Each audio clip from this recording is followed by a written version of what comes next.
Hello and welcome into another episode of Locked On Wolves. Today on the show, winning ugly in Game 3. We'll talk about how the Wolves pulled it out and what needs to change in Game 4. The Wolves are going to feel good about going up potentially 3-1 in the series against a Steph-less Warriors team. We'll break down both Games 3 and look ahead to Game 4 upcoming next.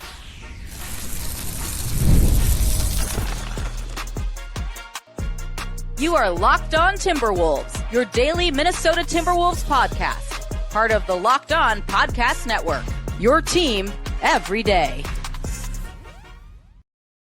Hello and welcome into another episode of Locked On Wolves. My name is Ben Beecken. I am the host of Locked On Wolves. Today's episode is brought to you by Monarch Money. Take control of your finances with Monarch Money. Use the code LOCKEDONNBA at monarchmoney.com for 50% off your first year. Happy Monday, everybody. Hope you had a fantastic weekend, or happy late Sunday. Recording this on Sunday, posting late on Sunday. So perhaps you'll listen to this Sunday evening.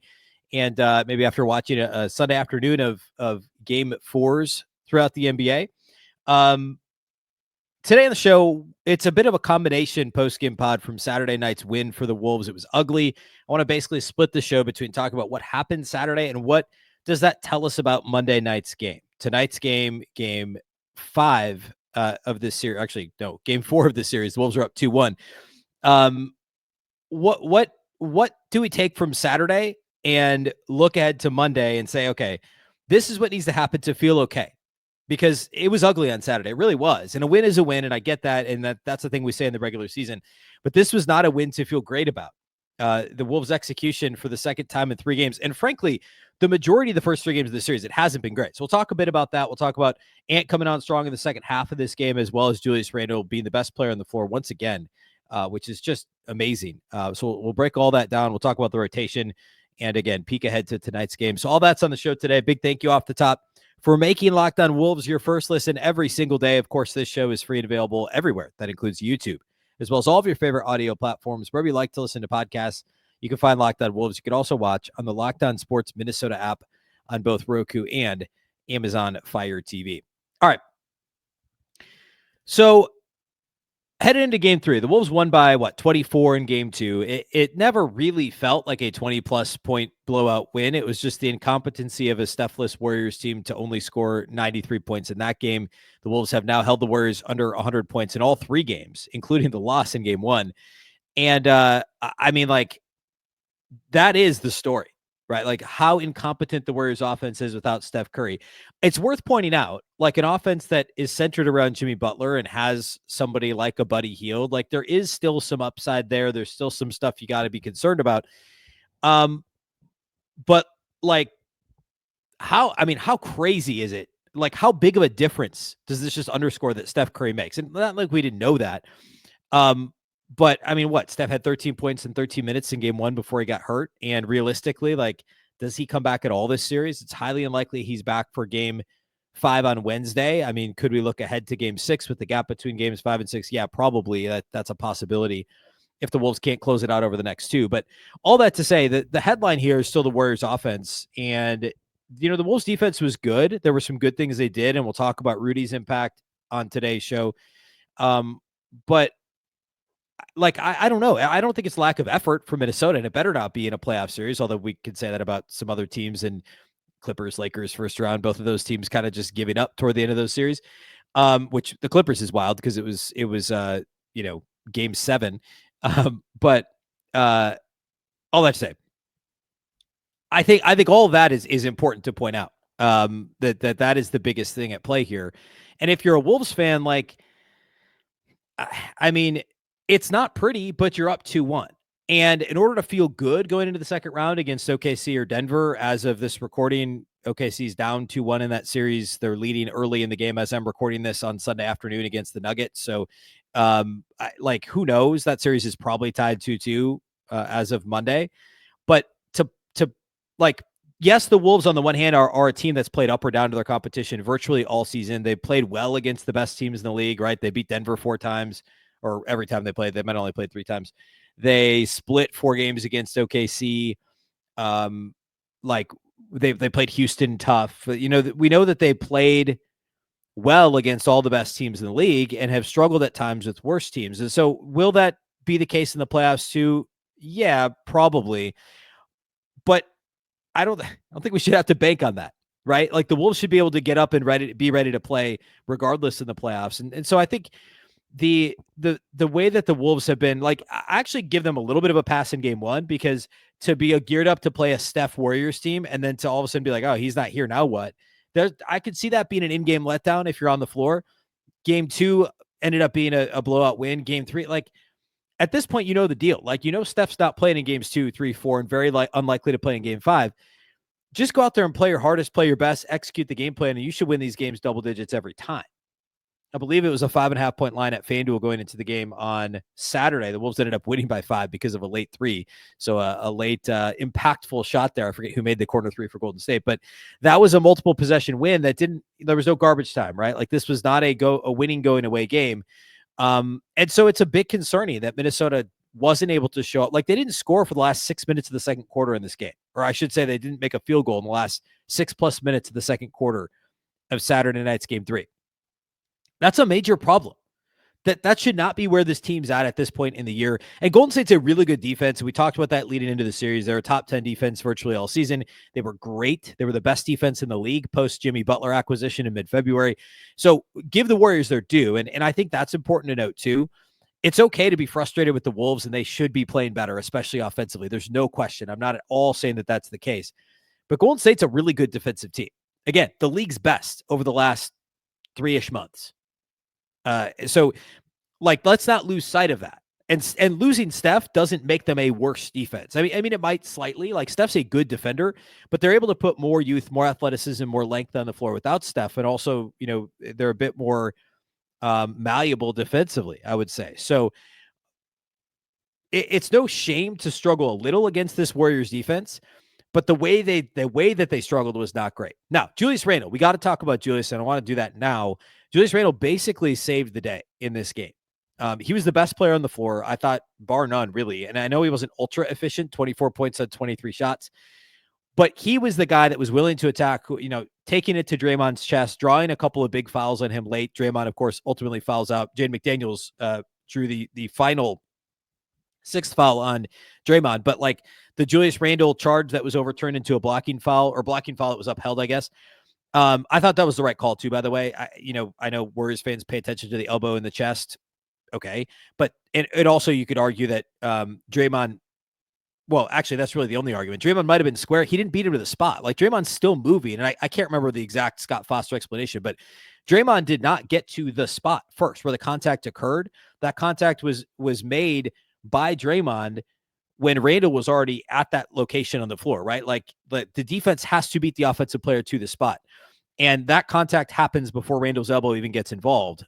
So I thought that was the right call. I know that a lot of people were shocked at the fact that it was upheld, but all that to say, the point is that Randle played aggressively, took the ball to Draymond's chest, took the ball to the basket, would take on the one-on-one against Jimmy Butler when he had Jimmy switched onto him. And, you know, to put up 24 points on 23 shots, only be 1 of 6 from 3 and only get to the line 3 times. But it was his persistence. It was, he kept going at it. He kept going to the basket. He kept trying to score in the paint. He attempted 17 twos in this game. 9 of 17 on twos isn't a horrible number. It was the 1 of 6 on threes that kind of dragged down the overall field goal percentage. And 10 boards, 3 offensive boards, keeping things alive on the glass. I mean, Julius had 3 offensive rebounds. Rudy had 4, and Mike Conley had 3 offensive rebounds. And of course, Julius Randle gets a triple-double, 24, 12 assists, and 10 rebounds. You can handle the 4 turnovers. He also played well defensively, 3 steals. I thought he was the best player on the floor, bar none, on either team. I know Kuminga had 30. I know Jimmy Butler had, 33 in this game. Julius Randle was awesome. And he was the guy, the engine for the Wolves offense, both distributing the ball, acting as a point forward so often. And we're going to talk more about him running the Wolves offense and what that has done positively for Ant, and also scoring the ball. I mean, he was second on the team in scoring. He was one of only 2 guys to score more than 15 points on the Wolves roster. I actually do want to get into the Ant thing next, and it's related to Julius Randle because Ant played really well in the second half, but I thought what Golden State did to him early, I was frustrated that it confused, I don't want to say confused Ant. It affected Ant so much because it shouldn't have been a surprise what they were doing, and I thought Edwards struggled to handle it. But then as the game wore on, he got better, and Julius Randle was a big key to unlocking the Wolves' what offense they were able to muster in this game as things got going throughout the game as Ant got going. I thought Julius Randle, his play was related to Ant's play and how Ant played better as the game wore on. So I want to talk a little bit about that. We'll talk about some rotation related stuff, some of the Rudy substitution patterns. We'll peek ahead at what to expect tonight for game 4. We'll do all that here next. Today's episode of Locked On Wolves is brought to us by our friends at DoorDash. NBA fans, you know what time it is. Playoff season. That means big performances and even bigger rewards. DoorDash is bringing the heat with a slam dunk deal for Dash Pass members during the 2025 NBA playoffs. It's called They Swoosh, You Score. Anytime a player drops 50 or more points in a playoff game, Dash Pass members score a free 3-piece crispy tenders combo from Wingstop the very next day. Just place an order of $20 or more. Use the code Wingstop50 at checkout, and that combo is yours. Crispy, delicious, and totally free. The offer is valid noon to midnight the day after the game. Terms apply. I don't know what your go-to move is after an epic game. I mean, if Ant drops 50 tonight in game 4, I'll probably just order wings, watch the highlights on Tuesday. Like, that's going to be my Tuesday evening plans. Absolutely. Again, offers valid noon to midnight the next day. What am I going to do Tuesday night? I'm going to watch highlights of Ant's 50 piece on Monday if he does go for 50. It's definitely the way to go. And it's anybody. It's not just Ant. Any player scores 50, you could do that the next day. Again, the play is sign up for Dash Pass to unlock this offer and more exclusive deals all season long. When any player scores 50 plus in a playoff game, Dash Pass members can grab a free 3-piece crispy tenders combo from Wingstop the next day with a $20 plus order and code Wingstop50. That's Dash Pass, your door to more savings, more flavor, and more ways to win. Terms apply.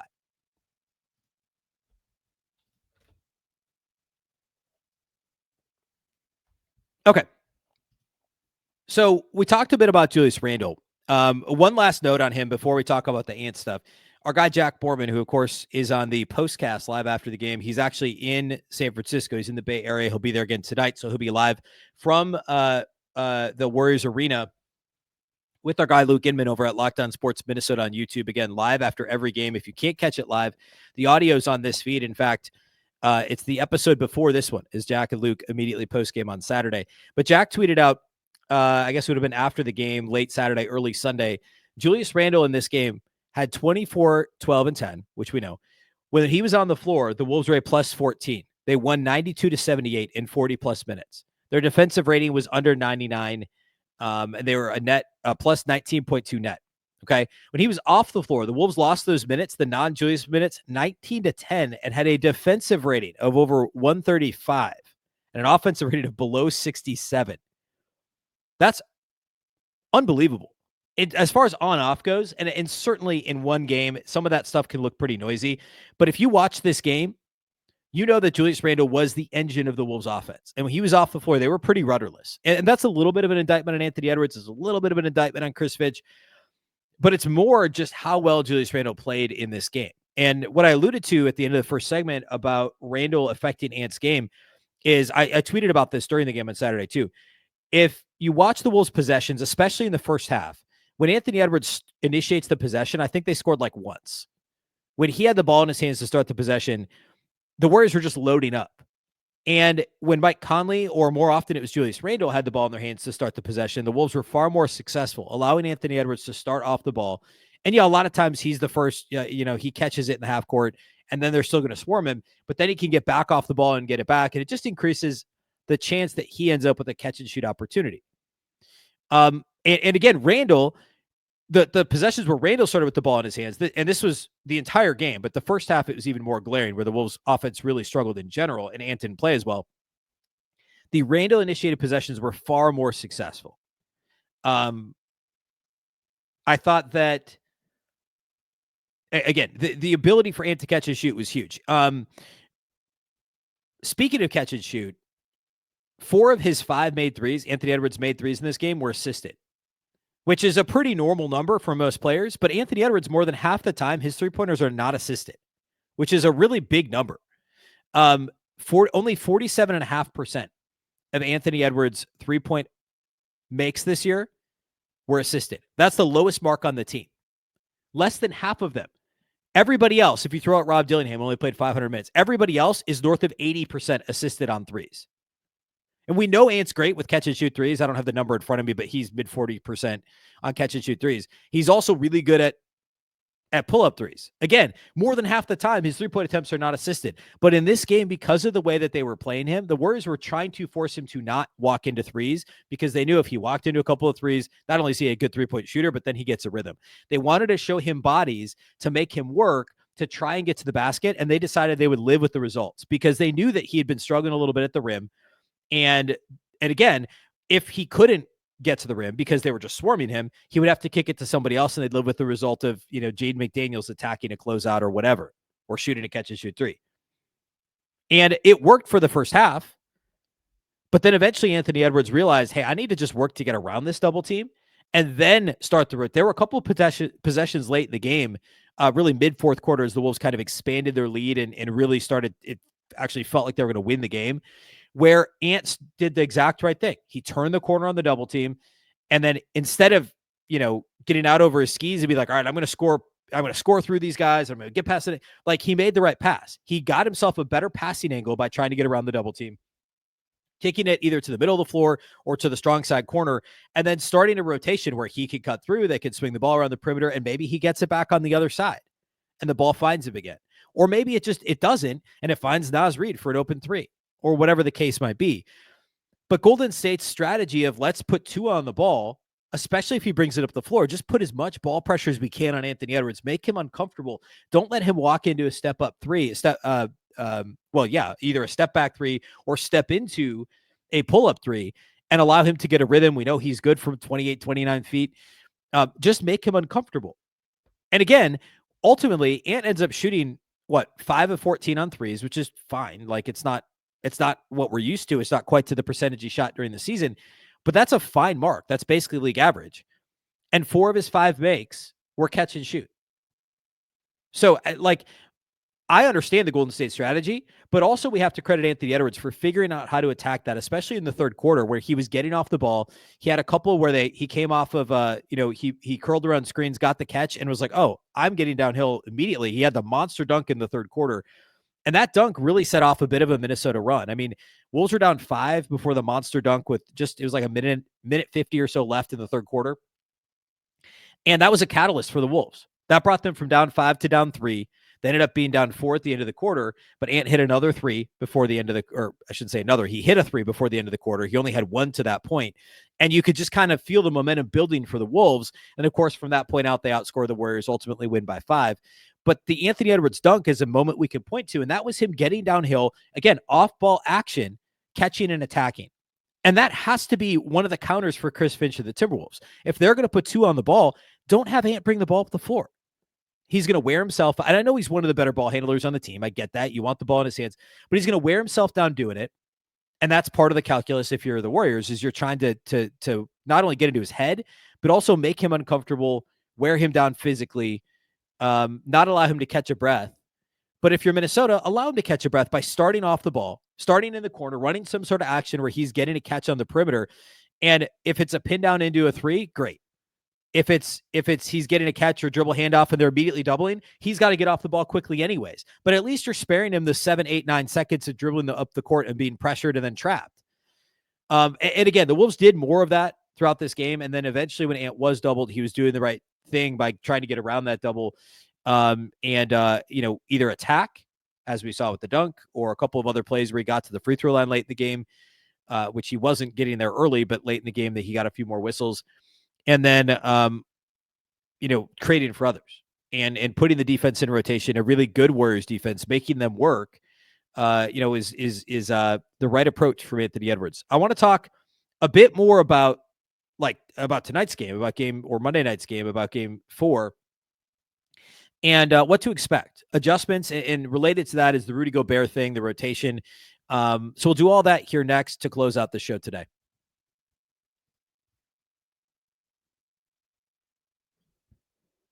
Today's episode of Locked On Wolves is brought to us by our friends at Monarch Money. Ever check your bank account and wonder, where did all my money go? Between dining out, online shopping, and entertainment, it is easy to lose track. And that's where Monarch Money comes in. Your personal CFO, giving you full visibility and control over your finances. Monarch Money isn't just a budgeting app. It's a complete financial command center. You can track all your accounts, investments, and spending in one place. So you stop just managing your money and start building wealth. When you start using Monarch, trust me, you'll realize just how much you spend on something that maybe you don't realize how quickly it adds up. Food delivery is one for me. That is certainly a thing where I spend a lot of money there. And until you step back and take a look, you don't realize how much it adds up. Also, the convenience of Monarch Money. Instead of juggling multiple apps, you can use Monarch to check your finances, track your spending, and even plan long-term goals. Take control of your finances with Monarch Money. Use the code LOCKEDONNBA at monarchmoney.com for 50% off your first year. That's monarchmoney.com, code LOCKEDONNBA for half off your first year. Today's episode is also brought to us by our friends over at Hungryroot. Everyone in my house always has something going on. Trust me. It's always really busy season, but now it's the end of the school year, heading into the summer, travel, vacation. Of course, you've got, obviously, NBA playoff basketball. I don't always have a lot of time to go grocery shopping or to cook healthy meals at home, and that's why we use Hungryroot. Hungryroot is like having your own personal shopper and your nutritionist wrapped into one. They take care of grocery shopping and meal planning, offering personalized recommendations based on your tastes and your health goals. One of the best things about Hungryroot is they can help you tailor your order based on what you don't like or what you do like, maybe something that you loved from your last order. And Hungryroot will get smarter every single time you use it. With their high-quality, nutritious food, you can stick to your gut-friendly, high-protein diet without spending hours planning whatever is most important to you. You can place your emphasis on that. And plus, the meals can come together in 15 minutes or less. So depending on what you got going on, you'll have more time for whatever that activity is. For me, it's going to kids' sporting events. It's, of course, watching basketball games. And in order to just be set and not have to worry about what you're eating, Hungryroot is absolutely the best option for us. Take advantage of this exclusive deal. Get 40% off your first box plus a free item in every box for life. Go to hungryroot.com/LockedOnNBA and use the code LockedOnNBA. That's hungryroot.com/LockedOnNBA, code LockedOnNBA for 40% off and a lifetime free item.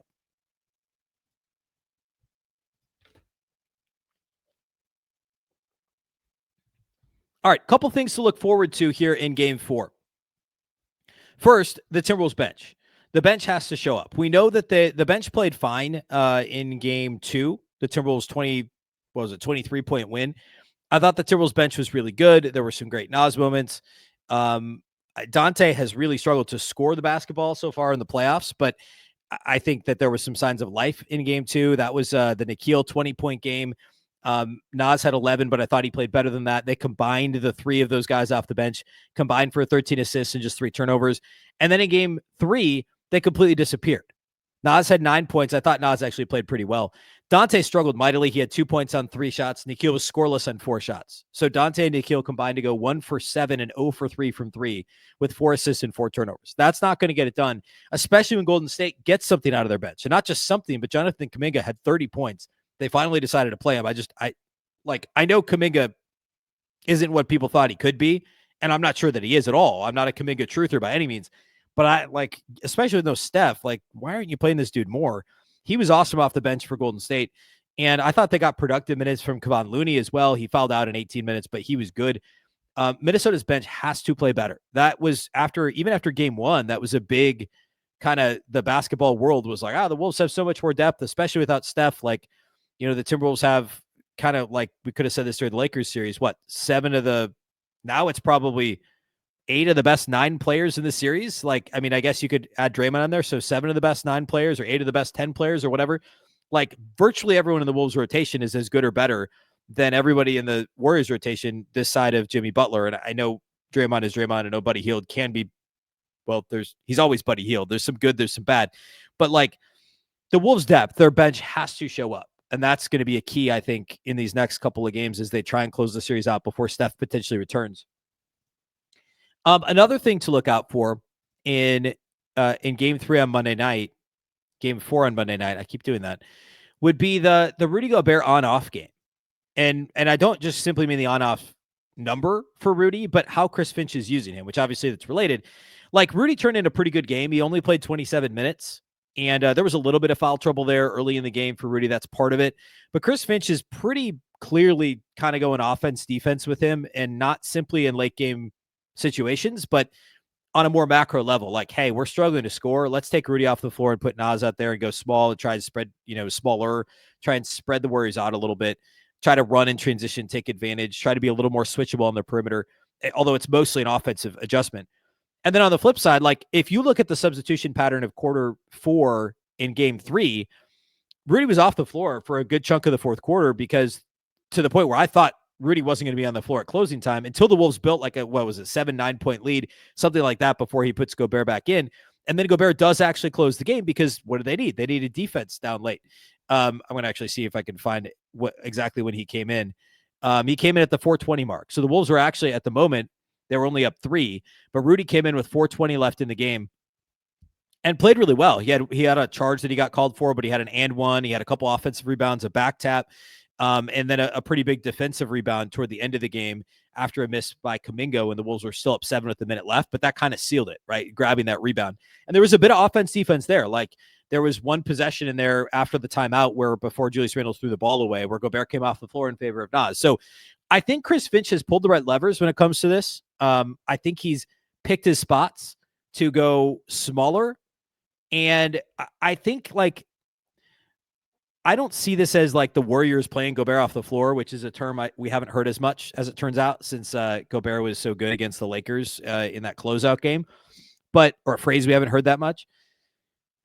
But I think it's being smart with your minutes with Rudy Gobert. The Wolves are just better with him on the floor defensively, and they're worse on offense, generally speaking. And so it's picking your spots here and there, trying to steal some points on either end. If you feel like, hey, right now the Warriors have gone small and they're really spreading us out and we're not scoring either, let's just take Rudy off the floor and put Naz on the floor. Or, hey, we're up by 2 possessions and they're not scoring in the paint.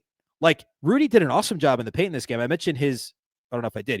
He had 9 points, 13 rebounds in 27 minutes. He had 4 blocks in this game too, and multiple other forced never minds, we'll call it, right? Like, plays where guys are like, I'm not going to shoot this because Gobert's here, which happens all the time when he's the one protecting the rim. He's patrolling the lane.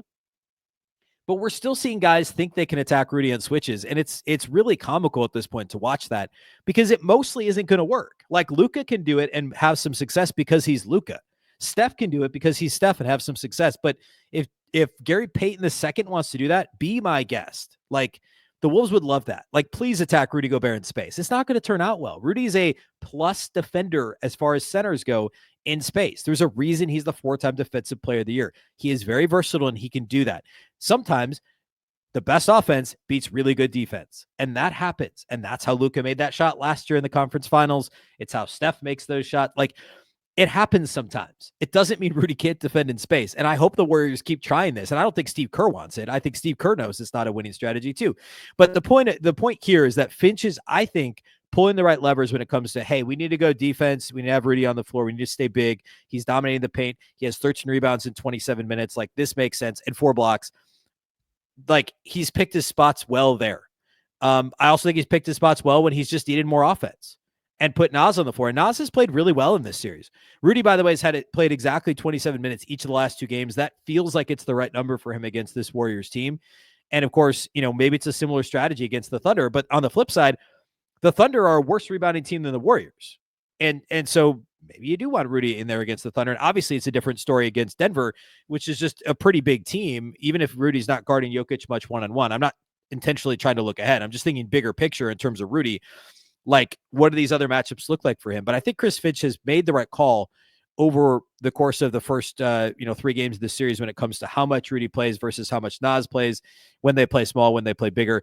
And also, by the way, as the game wore on in game 3, I thought he made the right decision with DiVincenzo. Dante was really struggling, and he didn't play as much in the second half.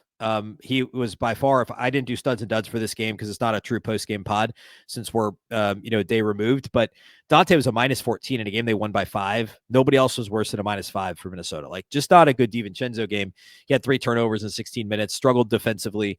It was really getting hunted by Jimmy Butler. So I'm not saying that's going to be the case in game 4. Like, DiVincenzo is going to get hot at some point in these playoffs, and it's going to be awesome because he's really struggled with the shot. But to pull the plug, Chris Finch did make the right choice by basically pulling the plug on those minutes. Conley was pretty good in this game, and as mentioned earlier, was a big part of the Wolves offense, kind of figuring it out as the Warriors are putting a ton of pressure on Ant. So all that is stuff to look for on Monday night. I'll be back on Tuesday with the post-game pod. Of course, the live postcast is tonight on Locked On Sports Minnesota on YouTube with Jack and Luke. You can listen to that audio. It'll be your next episode in this feed, and then I'll be back with the episode after that early Tuesday morning. A big thank you for making Locked On Wolves your first listen every single day. Of course, this show is free and available everywhere. That includes YouTube as well as all of your favorite audio platforms. Wherever you like to listen to podcasts, you can find Locked On Wolves. Also, a reminder that for your second listen, you can check out the Locked On NBA Game Night. Every game, every night until an NBA champion is crowned in June. Get local analysis on a national scale. Find NBA Game Night on Locked On NBA on YouTube or wherever you listen to podcasts. Of course, the Locked On Wolves podcast is part of the Locked On Podcast Network. Remember, the Locked On Network is your local experts on all the biggest stories. Once again, I'm Ben Beecken. This is the Locked On Wolves podcast, and we'll catch you next time.